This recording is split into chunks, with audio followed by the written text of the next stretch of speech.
Hello, welcome to WD18, the Watford fan channel. It's good to be back. It's been a while. Our last video was, of course, away after that Aston Villa win, away at Villa Park. It's been a little bit of a break. Myself and Sam apologise. Well, it's more me, really. Life's just getting in the way at the moment.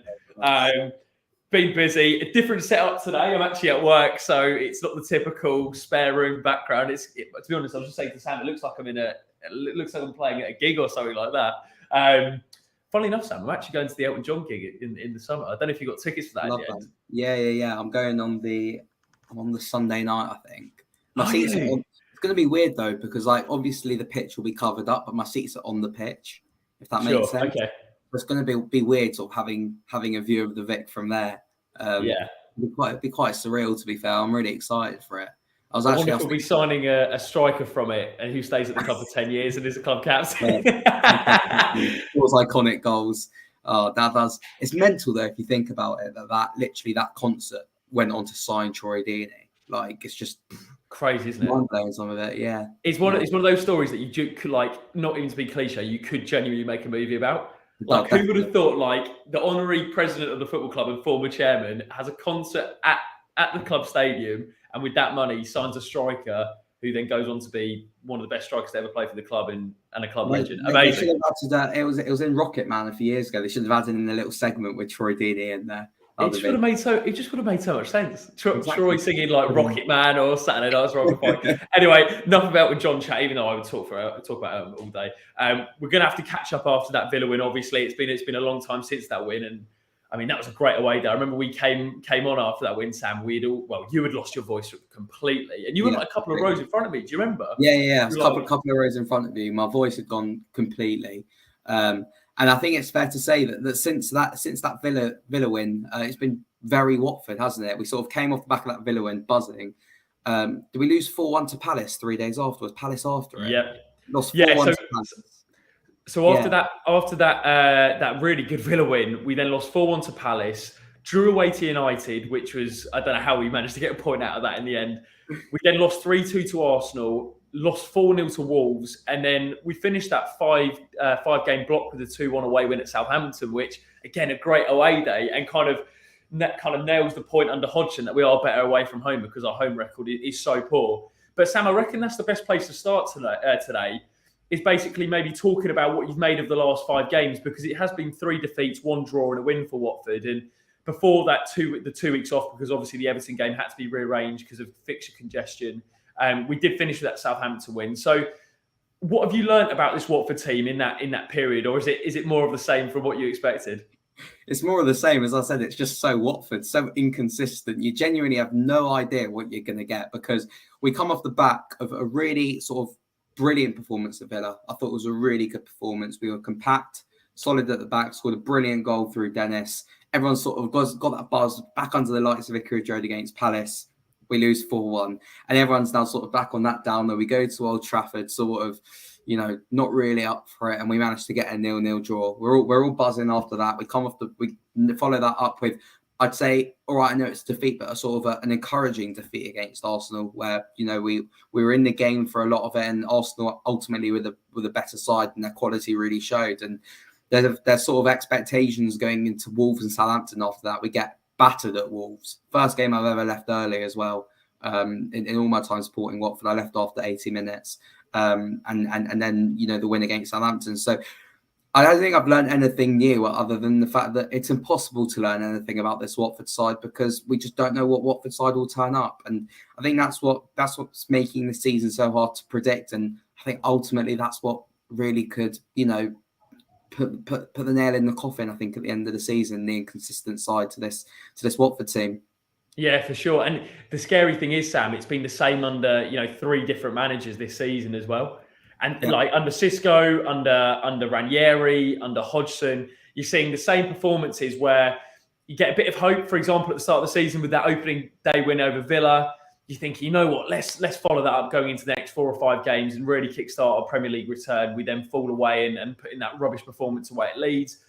Claudio Ranieri, really good start. Obviously, that Manchester United win, and then we fall off and we lose horrifically to Norwich. And then with Roy Hodgson, yes, we've had a win at Aston Villa, but then we put in that performance away at Wolves, and it was one of the worst performances I'd seen. I'm obviously, apologies to everyone who's watching. We were on a bit of a somber note in terms of results, but it was one, as you say, Sam, it was one of the worst Watford performances I've seen in recent times. I think it just lacked everything, didn't it? Quality, kind of application, I'd actually go as far to say, individual errors, and everything. And then you're thinking, you know what, it would be so Watford to then go away to St Mary's and get something, and if not a point, but to win in the way we did, Sam. We put in a great performance that day. Some people said that it was more down to Southampton being poor, but I actually thought Watford got the game plan spot on. And I remember you tweeting about it, saying that you thought Hodgson just got it tactically bang on. What did you take away from that game from in terms of the way we set up and the way we applied the game plan that Hodgson set out to do?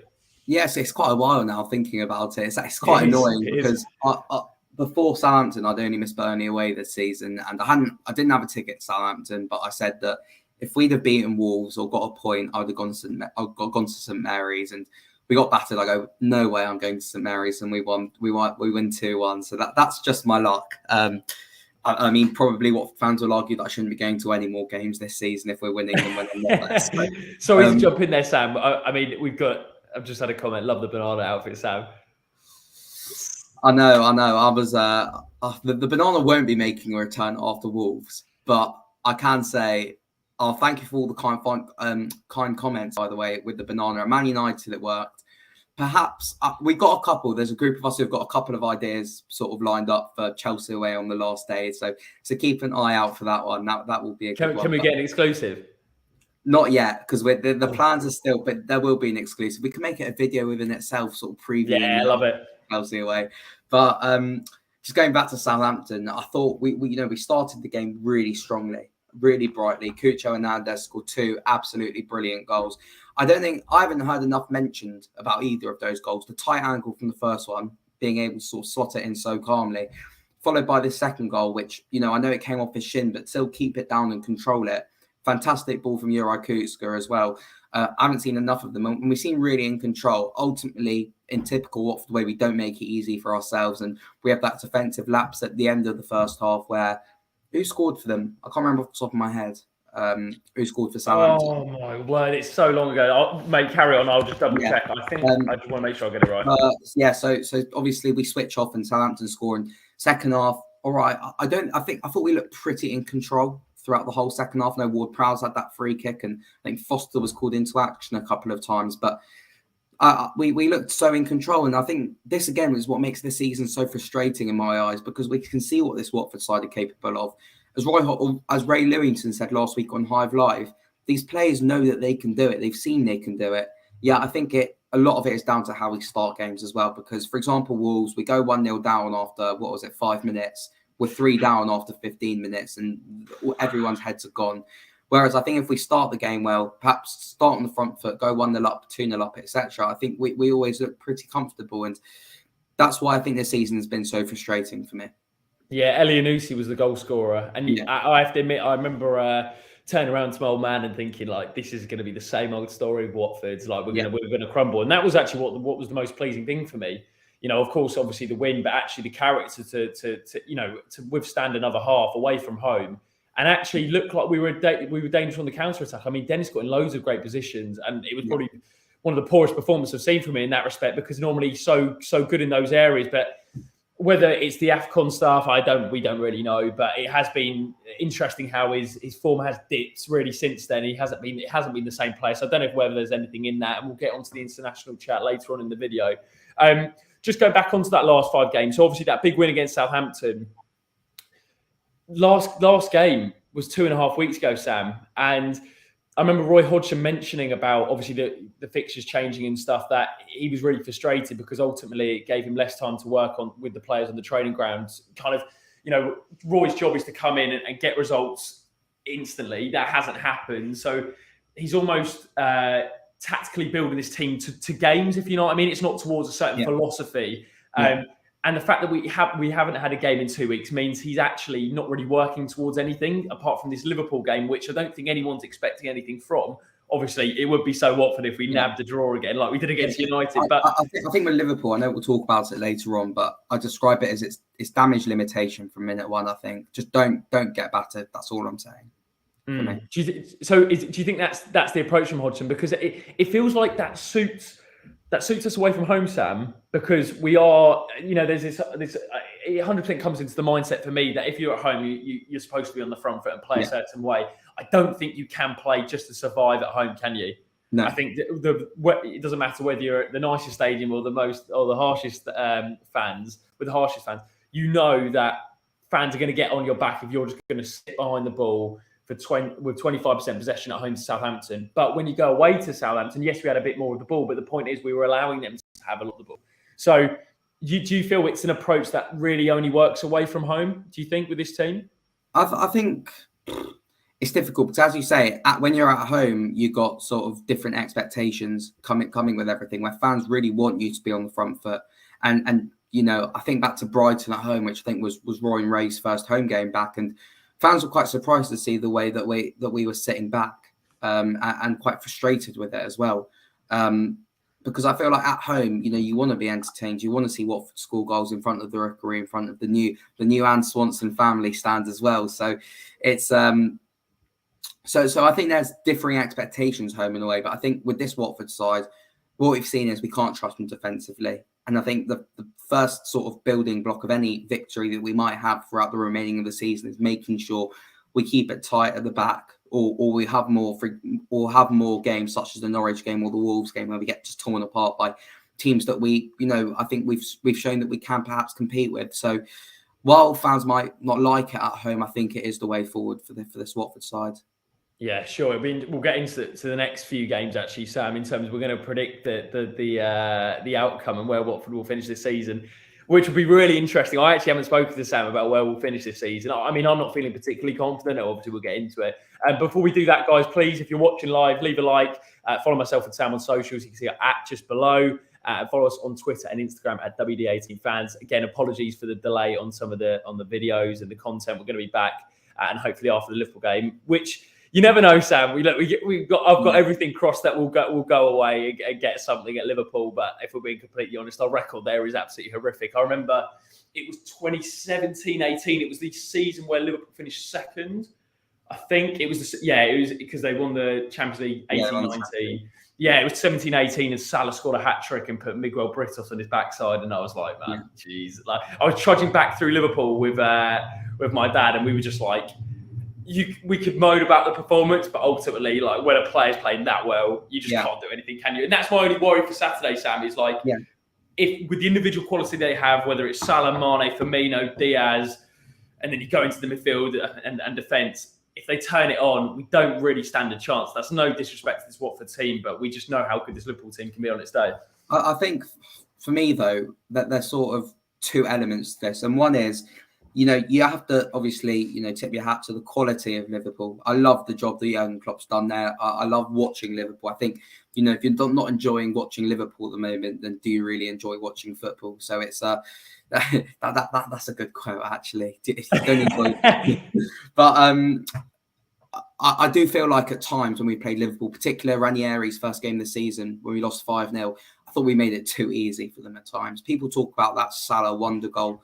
Where he got around about 5 of our players and bent it into that far corner. Yes, it's fantastic from Salah, but you're telling me none of our defenders could have done any better there? I think one of them probably could have stuck a foot in there, perhaps. And I think that's, or for example, Mane's first goal, I think it was, and Craig Cathcart lost his man. And it's those difficulties there where I think if we're concentrated and sort of compact from minute one, we can take it to an hour, 70 minutes at 0-0 where, Anfield will start to get a bit nervous. I think that's where perhaps we should base our game around it. But you also have to bear in mind you're gonna have Salah's coming back from a massive game that he had last night, along with Mane and Ismaila Sarr played in that game as well. But you got all these internationals coming from all over the world coming back for this game, and perhaps that could come to our advantage because Liverpool might also have their eyes on bigger things. They've got the Champions League quarter final coming up soon. They've got, the double header against Man City in the FA Cup and the Premier League coming up soon. So perhaps they could look at Watford as, perhaps a light work, and we could surprise them and hopefully, pick up a point or if we're lucky, all three. No, mate, I love the optimism. No. I mean, it's one of those. Sorry, mate, go on. I think we'll lose 4-5-0. To be honest, it's not. Do you know what? I was doing a bit of prep for the show today, and I was having a look through Liverpool stats against Watford, and obviously Watford stats against Liverpool. Salah has been directly involved in 11 goals in just 7 Premier League matches against Watford, scoring 9 and assisting 2. And he's averaged a goal against Watford or an assist every 57 minutes. So if you're a betting man, which I'm not, you would probably put a bet on him contributing on Saturday. Which what will be interesting though is does Jurgen Klopp start with him against Watford? Because obviously, as you mentioned, Sam, he's come off that really disappointing result against Senegal in the World Cup qualifying, and I think the scariest Salah I'd imagine is the Salah when he's got a bit of a chip on his shoulder, because he's just relentless when he's in that sort of mindset, and especially against our back line. I'm struggling to see how we don't concede a couple at the weekend. But someone made an interesting point, Sam, and I wanted to throw it over to you. Ellis, BO1 in the comment section.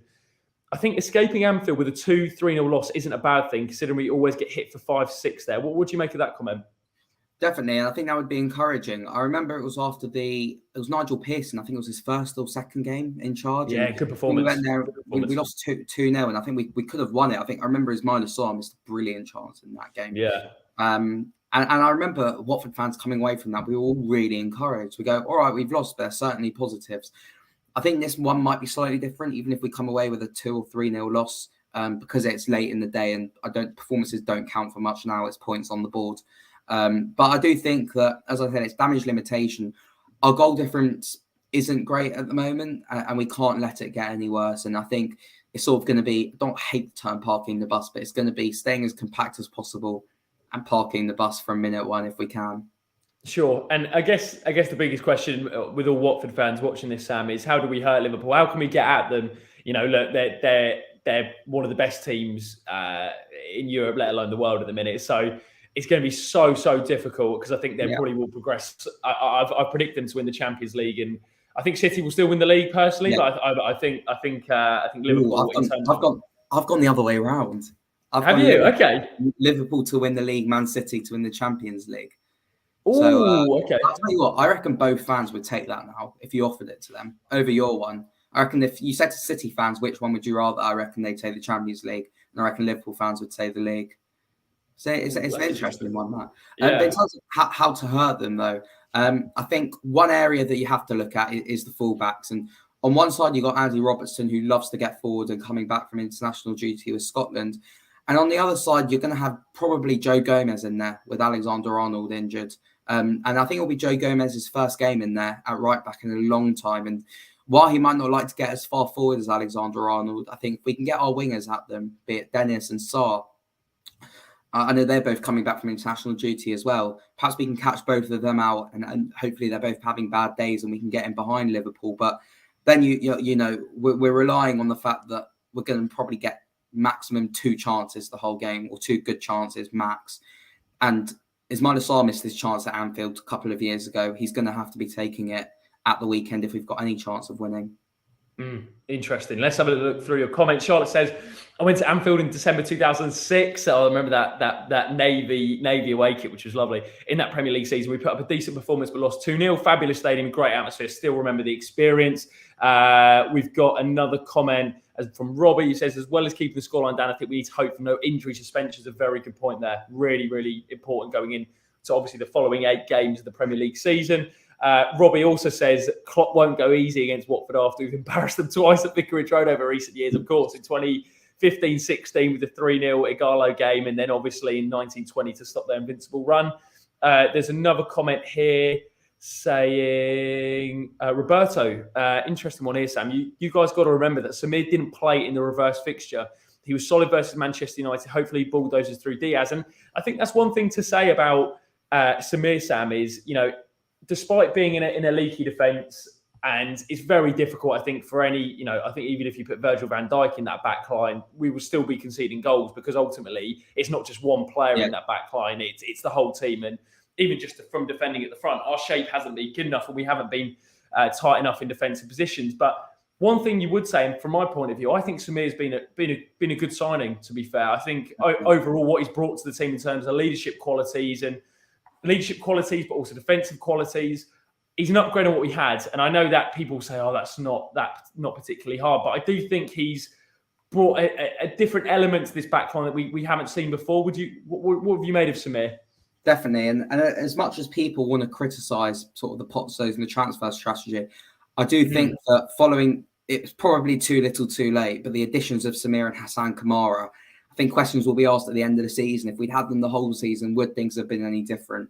I certainly think that we probably wouldn't have lost 5-0 at home to Liverpool. We probably would have looked much more solid than we did that game. Keep us losing 6. Kamara got absolutely rinsed last night, by the way. I don't know.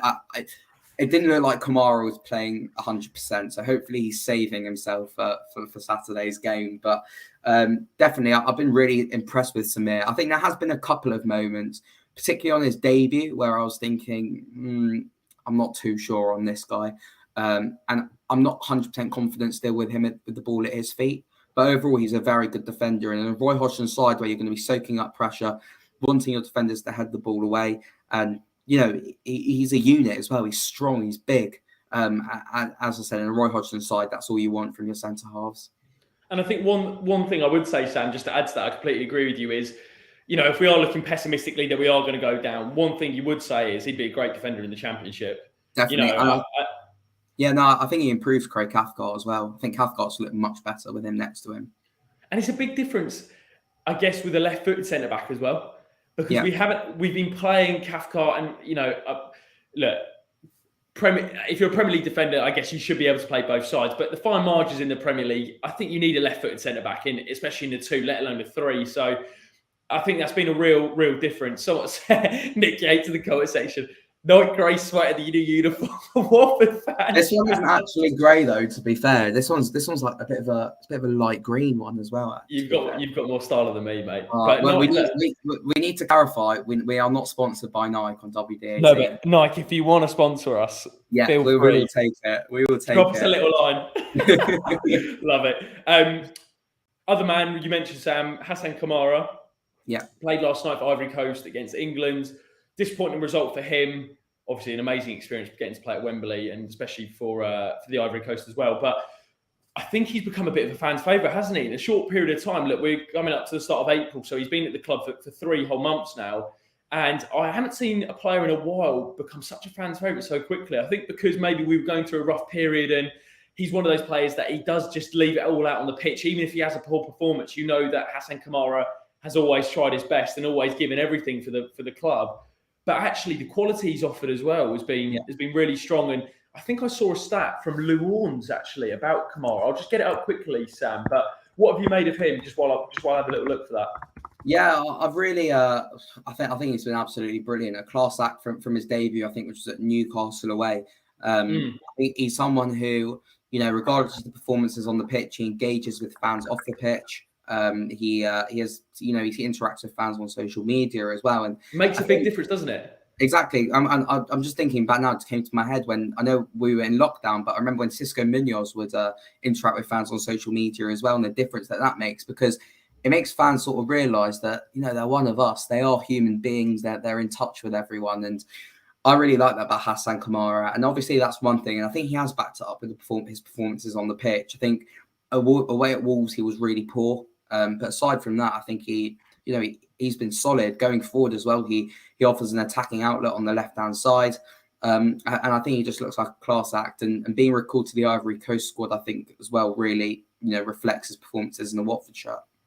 Yeah, 100%. The stat I was talking about, which is amazing actually. So this was a couple of weeks back, just after the Southampton game.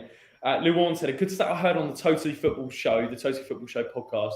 Hasan Kabara has made more tackles, interceptions and ball recoveries than anyone else in the Premier League since he joined in January, which, I mean, that's phenomenal. And what great value Watford got out of him. Obviously, he was Ligue 1 left-back 2 years ago, I believe, and kind of fell out of favour with the current Nice manager.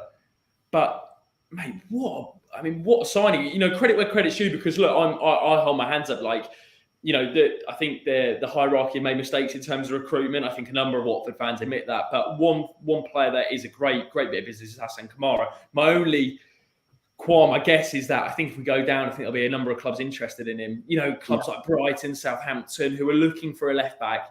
You feel like, particularly Kamara, they could get him for a good price, maybe. Having said that, though, I guess he signed quite a long-term contract when he joined. So Watford are in a strong position with him. Definitely. And I think sort of in the back of my mind, with all these players that join in January, I think the three of them in Aduki, MB, Samir and Hasan Kabara, I think they knew what they were signing up to in terms of a good chance we get relegated and a good chance that they'd be asked to stay. I'm sure there's a clause somewhere in his contract if a certain club pays X amount of money, then he can go. But I'm confident that he'd stay. I've said I really don't think we'd lose as many players as people think we would. And we don't want to be all negative and say, but I think there's a reason we would be playing in the Championship if we go down, and that's because we got Championship quality players, which Premier League clubs ultimately won't want to go near. Aside from Emmanuel Dennis and Ismail Sarr, who both look to be going anyway, it seems. I think Sarr to Liverpool, AC Milan, and Dennis to Villarreal, with joining up with Etienne Capoue. There's my Etienne Capoue mention out of the way. I think I don't think we'd lose as many as people think we would. I think the Championship players, a lot of them who thrive in the Championship. You know what? Looking at that article, Sam, just talking about some of the transfer chat. So the rumours that have been going on over the past week, one of them was if Watford suffer relegation, they'll let players like Ben Foster and Tom Cleverley move on to cut their wage bill. Emmanuel Dennis could leave to Villarreal for 25 million, and Newcastle were targeting a move for Ismail Sarr. Now, I think that Sarr one, the last one there, I think I could really see that happening because obviously with Liverpool signing Diaz, obviously it depends on the Salah situation, but I think that move to Liverpool is gone. I think that Newcastle interest is probably the most likely move for Sarr this summer. And I mean, that would be an incredible prospect of him one side and Sam Maximan the other. But I think we can all admit as Watford fans that regardless of whether we stay up this season or go down, I think Sarr will be moving on in the summer.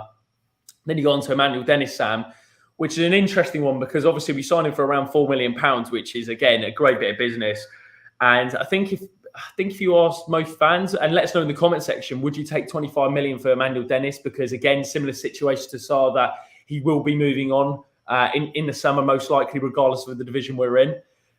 I think 25 million is a good price, isn't it? For a 24-year-old who's been a bit 100%. Up and down this season, had some real highs, but I think we're seeing kind of a drop in his form at the minute, even though he did play well for Nigeria last night. Yeah, I think definitely. If you offered me 20 million now, I'd take it, I think. That's interesting. I think you have to think about it in terms of profit. We're a club who will need their money next season in the Championship. I don't think we get much more than 25 million, to be honest. I think it's a player who carries a certain amount of baggage with him. With sort of what happened with him at Bruges as well, I think will probably play at the back of clubs' minds. But I could certainly moving abroad. I'd see him moving abroad. I don't think he'd stay in England, to be honest. I think he's probably better suited to Spanish football. That's not to say he's not suited to Premier League football, because he's been brilliant this season overall for us, despite the drop-off. But I could just see him at Villarreal. It's a very, very Villarreal sort of signing from what we've seen from them. I feel like he'd suit the Spanish game as well. I think he'd really suit the tempo of it. Interesting comment, just mentioning that last point about Foster and Cleverley. Callum Dean says, saw people saying we'd miss Clevs and Foster if we went down. I couldn't disagree more. If we go down, we need to trust the youth and fully rebuild. And I think the majority of fans are crying out for this. I probably agree with that, Sam, to be honest with you. I think it's a balancing act between you don't want to get rid of too many key figures. I think Ben Foster, great servant for the club, but needs to be moved on, in my opinion.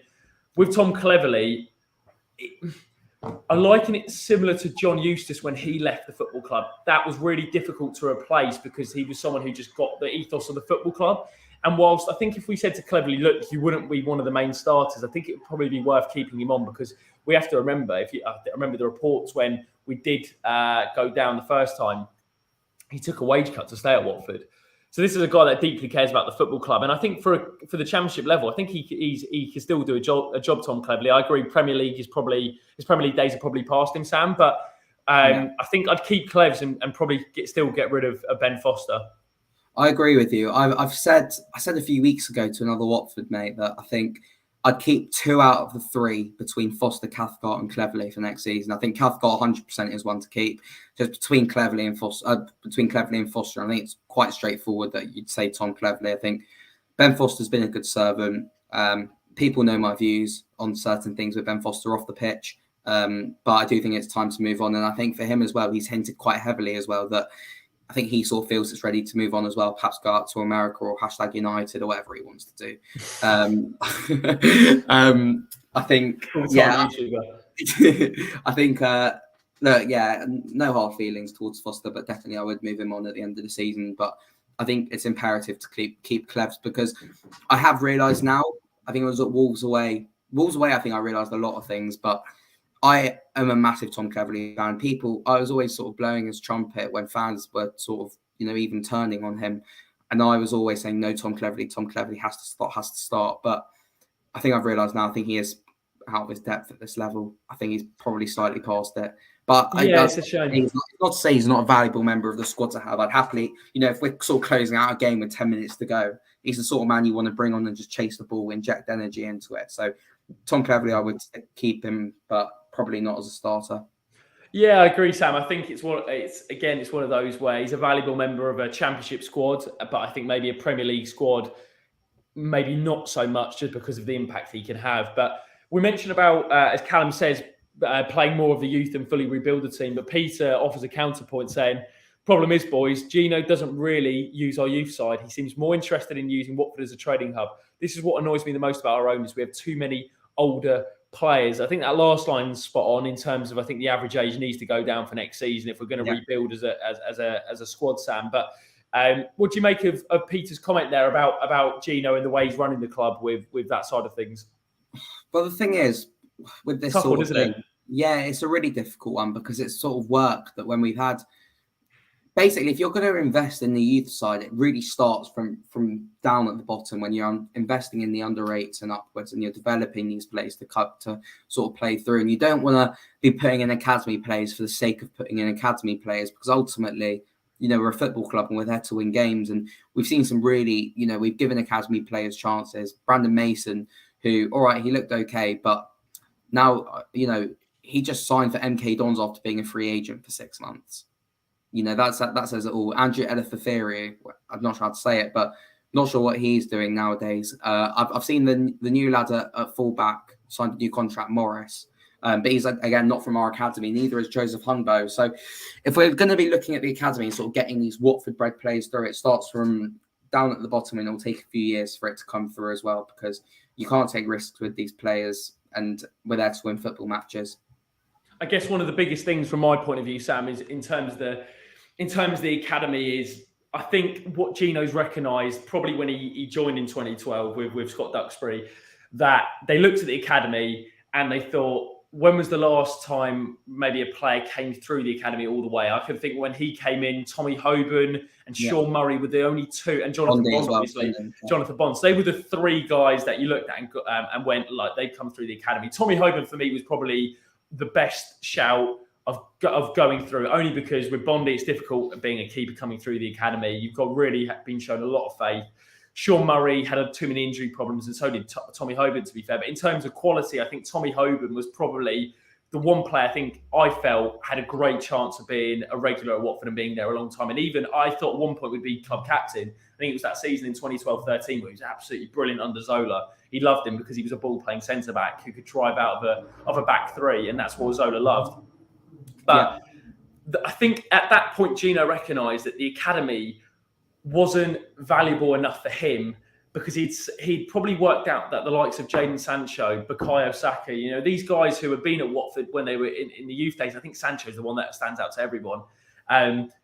They just get nabbed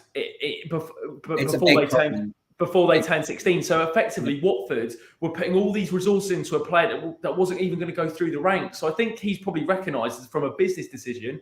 I think ideally, I would love Watford to be a team like it was in the 80s and in the 90s, where it did bring so many youth players through. But I think it's got to a point now, Sam, where financially it's probably not viable for Gino. So I don't think, from my perspective, we can get on him for not bringing the players through. But ultimately, what we can do is look at the scouting resources that he has at his disposal, which I think maybe which still has value, because ultimately we mentioned the likes of, João Pedro's a prime example, Richarlison, even going to Decore, who was a young player, these guys who have been scouted at other clubs, and there's, as I said, there's still value in the young players. There's an opportunity to use that and really build the team around these guys and propel them forward. But I think the way Gino wants to run the club is with João. I think it's a great example of season in the Championship, played in the Prem. We then sell him on to a bigger team. Richarlison, season in the Prem, sell him on to Everton. So you see the business setup that he has here. So do you think that could ever change in the way he runs the football club? No, and as I said, I don't think. I think it's a massive problem, not with Watford. I think it's a problem that the FA have and FIFA and UEFA, that there needs to be stronger regulation, I think, around sort of. I think we sold a 14-year-old fullback to Man City a couple of months ago. Yeah, it was he was 60. I think it was Galvez. Yeah, I just remember seeing his name and I thought this guy was at Watford, so obviously he's a cracking young player and he's getting touted by City, and there's nothing we can do about it. You know, there's absolutely nothing, and especially you got to think like these young guys have agents already. Yeah. You know, at 16, these guys have got boot deals and agents, and it's just a different world as it used to be. Sorry, mate, to interrupt there. Exactly. No, definitely. And I think unless you get stronger regulation or a different way of sorting that out, I don't think it would change. And you're right, because what's the point in putting in money into sort of the under 8s, under 9s, under 10s when they get to 14, 15, 16 years old and Man City, Chelsea, Arsenal will come sniffing around, and if not, they're ultimately not good enough and they'll get dropped. So there's no point in sort of doing that. When also at the same time, as you say, you've got the scouting network, which, all right, it hasn't been as good in the last couple of years post-COVID and Brexit, but it has worked in the past and it has generated profit for us. So I certainly agree that it might be worth putting more money into that than putting money into the academy. Yeah, so Roberto pulled me up on Saka, but the point remains about the academy players who are getting picked up by other clubs. Bit of a segue there, but in terms of there was one comment I just wanted to pick up on, Sam, and it was Charlotte says, quite right, Callum, kind of re-emphasising what the points earlier. Need to build with young players who can build a future career at Watford. Far too many changes in the squad in the last few years. We can't let more players like Hughes leave. I think Hughes is a good example. We'll never really know what happened there. I'd imagine Adam Leventhal one day will get a sit-down interview with Hughes and he'll explain all about what happened. But Sam, from my perspective, I agree with Charlotte and Callum. I think we need to build a young spine of this team and really see it grow and develop over the years. Whether that's a couple of years in the Championship, so be it. But I think we need to maybe strip back what we've been doing over recent years and trust the manager and rebuild with the project.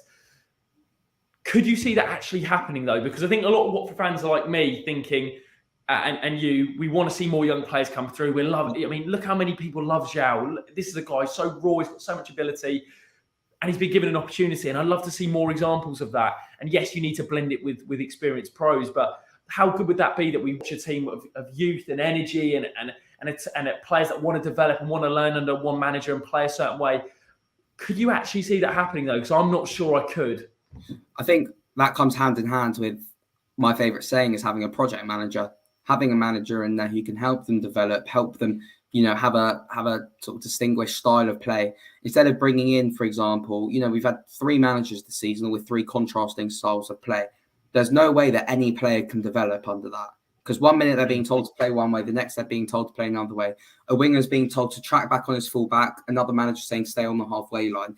It's impossible to really develop as a player when you've got so many managers with telling you different things. And I think that's where it comes with, Ralph Hasenhüttl, Graham Potter, bringing up these young players into the side and developing them into their own sort of player and their own mould. Tariq Lamptey is a good example. And he's becoming a fantastic player now because Graham Potter's been able to mould him over the last 2-3 years into the perfect fullback in his eyes. And I think, it's boring if we keep on reading back to the manager, but I think all of this comes back to having a manager with a style of play that the academies can learn how to play by that style of play, and players can come in and learn how to play by that style of play as well.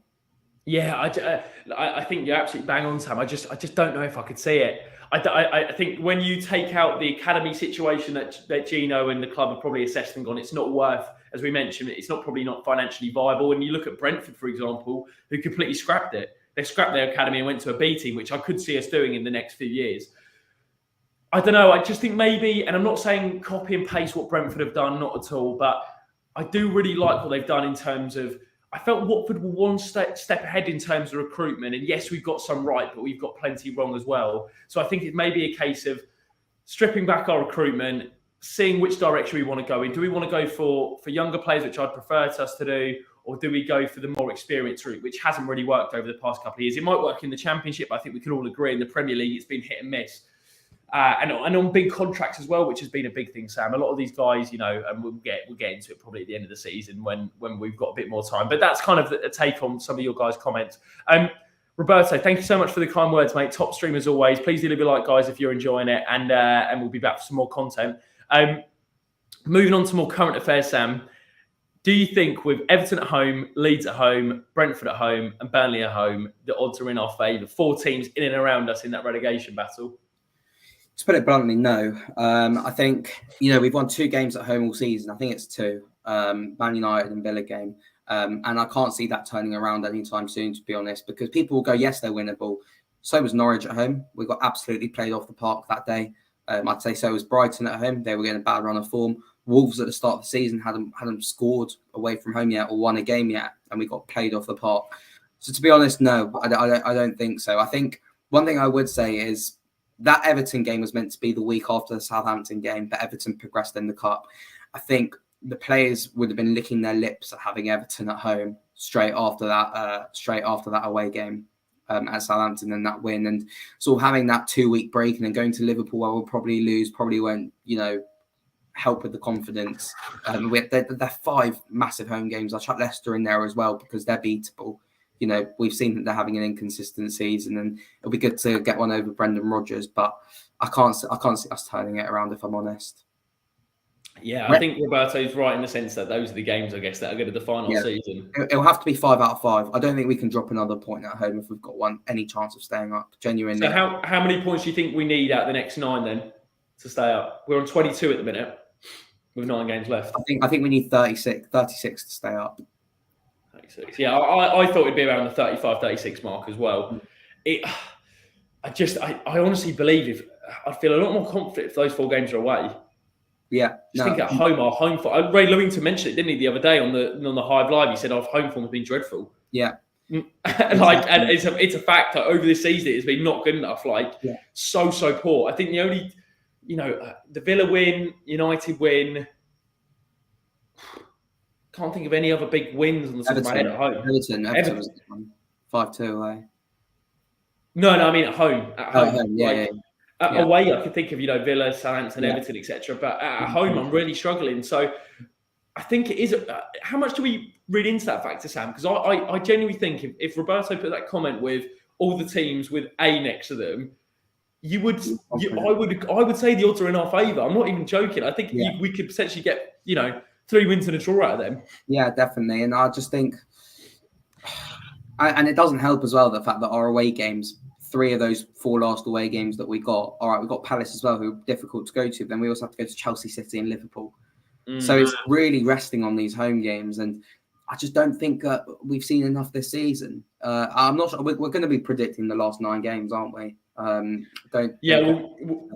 go. You know what? Yeah, we'll go on to that, Sam. Just to wrap up today's stream. So myself and Sam are going to kind of predict the last 9 games of the season. Apologies, I can't put a graphic on the screen, but I'm just going to read out the fixtures that we've got, and we'll come back to this as well. We'll come back to this at the end of the season and see how we do. Yeah, for sure. So we'll start off with Saturday, Sam, Liverpool, and also let us know in the live chat below predictions and how many points you think we'll get out the last 9 games of the season. Sam, kick us off. Liverpool. I think we will lose 3-0. 3-0. Okay, 0 points. Moving on to, and I agree, we'll lose as well. Leeds at home. Lose. And I want realistic predictions. I don't want you going. I mean, look, I'm guilty of it. Win. Yeah. Realistic predictions. What you think we will get? I think we'll lose 2-1 at home to Leeds. 2-1. Okay. I'm going to say we'll get a point, and that is I've just completely gone against what I've just said. I think we might nab a point potentially. So I'm going to say, I think we'll get one point out of the first 2. Moving on to Brentford. Obviously, we don't know the time of this Everton game. So Brentford at home. Draw 1-0. 1-0. I'm going to go for a draw as well. Man City away. 9-0. No, not 9. I'll go with 4-0. 4-0. Okay. Burnley at home. I think we'll win that. I think we'll win 1-0. I guess it's a game that could actually suit us, to be fair. Palace away. Lose 2-0. I'm gonna squeeze in Everton at home now. What do you reckon for that one? Ooh. I think we'll win that as well. I think we'll win that 2-1. 2-1, and then last two: Leicester at home, and then Chelsea away. Leicester at home. I think we'll lose 2-1. Chelsea away. It very much depends though, because it would just be very Watford, isn't it? If we're in touching distance on the last day, just to go and win there. I think, if I'm being realistic, we'll lose 3-1.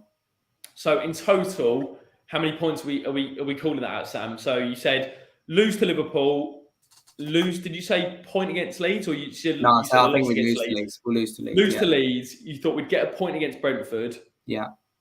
Lose to City. Yeah. Beat Burnley. Yeah. So we're on 4 points. Yeah. Palace away. You said we'd get a point. No, I think we'll lose that. Lose to Palace. Leicester. Lose that. Everton's the only other one I said we'd win. So okay, so we're 7 points. I mean, that wouldn't be enough, would it? 29 points. No, I mean, realistically, so you don't think we can stay up? Right? No, I don't think so. No, too little, too late. Let us know in the comment section. I think we might pick up. What I will say, I don't really know. I mean, no one knows. But I think there might be a shock result in there, but it might be too little, too late. That's all I'm going to say. I think maybe you could beat Leicester. I think I could potentially see that just because they've been a bit off the boil this season. I could see maybe a draw against Everton, but I think Leicester we could win. But I think, as Sam said, it'll probably be too little, too late. Sam, final words heading into Saturday. You're going, aren't you? I am. I'm off to Anfield. My train is leaving at 8:45 in the morning. It's a 12:30 kickoff. So. Yeah, luckily, mate. Great stuff. We finished term for uni on Friday, but I just thought that because it's so much easier to go to Liverpool from Birmingham than back in London, I just thought I'd stay here. And I also managed to get my tickets for Man City away as well, which should be a good one. Mate, you're a proper fan. I'm not missing another game after Southampton. I can't do that to myself because I can't miss another win if we do pick up a win. Sam is proper Watford. What a bloke. Thank you very much for the stream today, guys. I really enjoyed that. Sam, absolutely top stuff as always, mate. Make sure you do go and check out Sam on his socials and myself just at the app below on Instagram and Twitter. You can also follow us at WD18 fans. All the links are in the description below. We'll be back after the Liverpool game, probably Sunday or Monday. Until then, guys, make sure you do go and check us out, as I said, on socials and let us know what you think going into the final 9 games of the season. 22 points. 29 games played, sitting in 18th. It's not looking good, but we keep the faith. We keep supporting Watford, and we'll see you then. Cheers, guys. Take care of yourselves and have a great